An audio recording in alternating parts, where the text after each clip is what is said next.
morning, everyone. Welcome to the channel. If you haven't been here before and just wanted to take a minute of your time this morning and show you some of the things that we have to do around here. It's planting season now and the gnats are tough, but we planted our garden already, and I wanted to show you the process that I have to go through in order to plant that. Now, for years now, I've used this Troy-Bilt tiller. It's a horse tiller, and I purchased this tiller 40 years ago.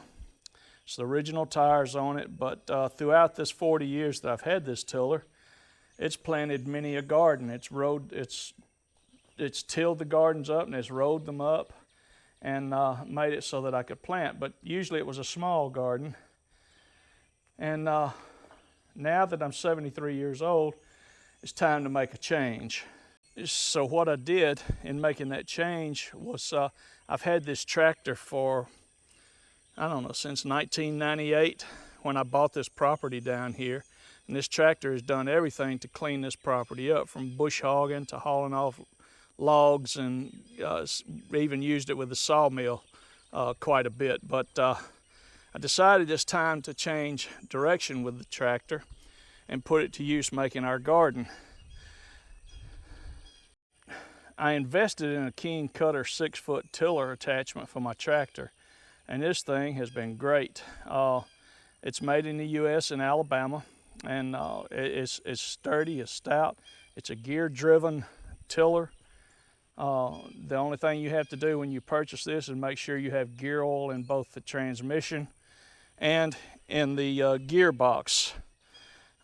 They don't ship it with enough oil in there, so make sure you're there first with plenty of oil, and also lubricate the end bearing down here, grease it up with a nice, I use a waterproof grease, a marine grade waterproof grease, and you're going to be using this outside. So I used this tiller to till the garden and pulverize it. Many people throughout the years have used a disc, and discs are okay if you're planting a food plot or something for deer season, but for gardening you need it a little bit more. When prepping for a new garden, if you're going to use the King Kutter tiller or something like that, you need to bust the ground up first. A new garden, it kind of taxes your King Kutter tiller, so you don't want to overburden it. Go ahead and bust the ground up first. After you bust the ground up with a middle buster, you want to chop that ground up because it's going to be chunky. And find you a good disc. This is a 2-gang disc here that I have. It's adjustable. You can control the angle of these tines however you wish. But you take this disc and you chop the ground up. You break those clods that the middle buster left into smaller pieces.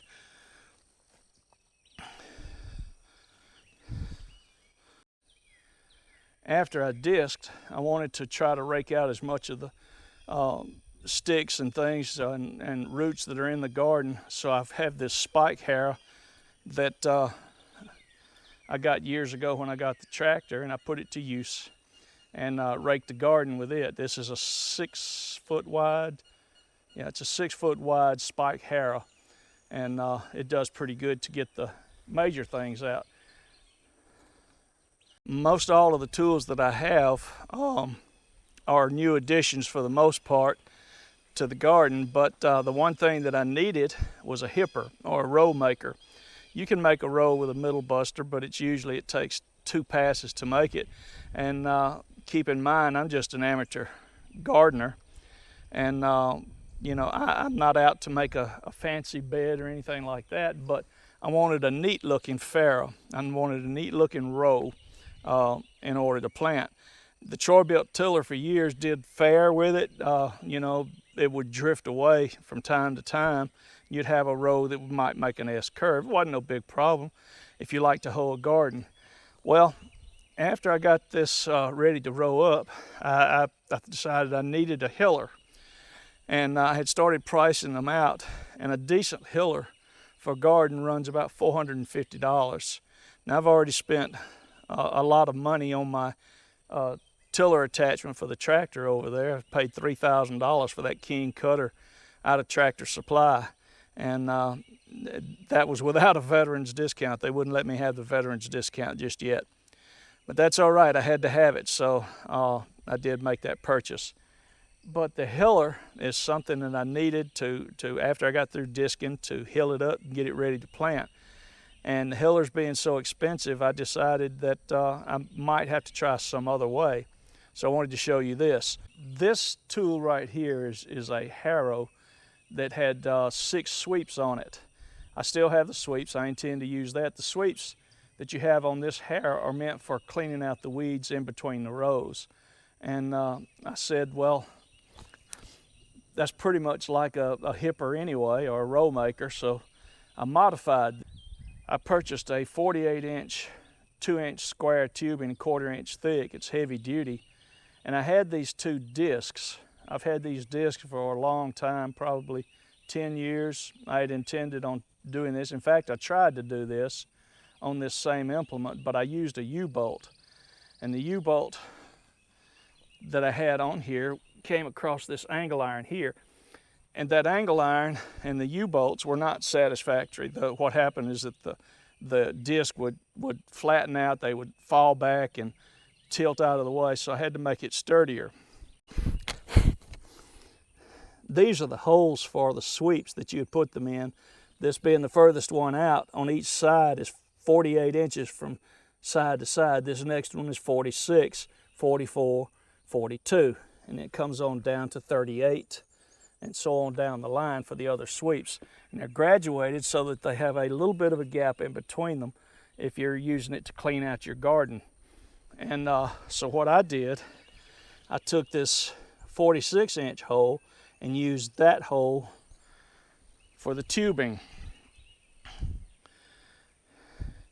That gave it a solid base. It sits flat on the angle iron underneath there, and it's tight, and it doesn't give.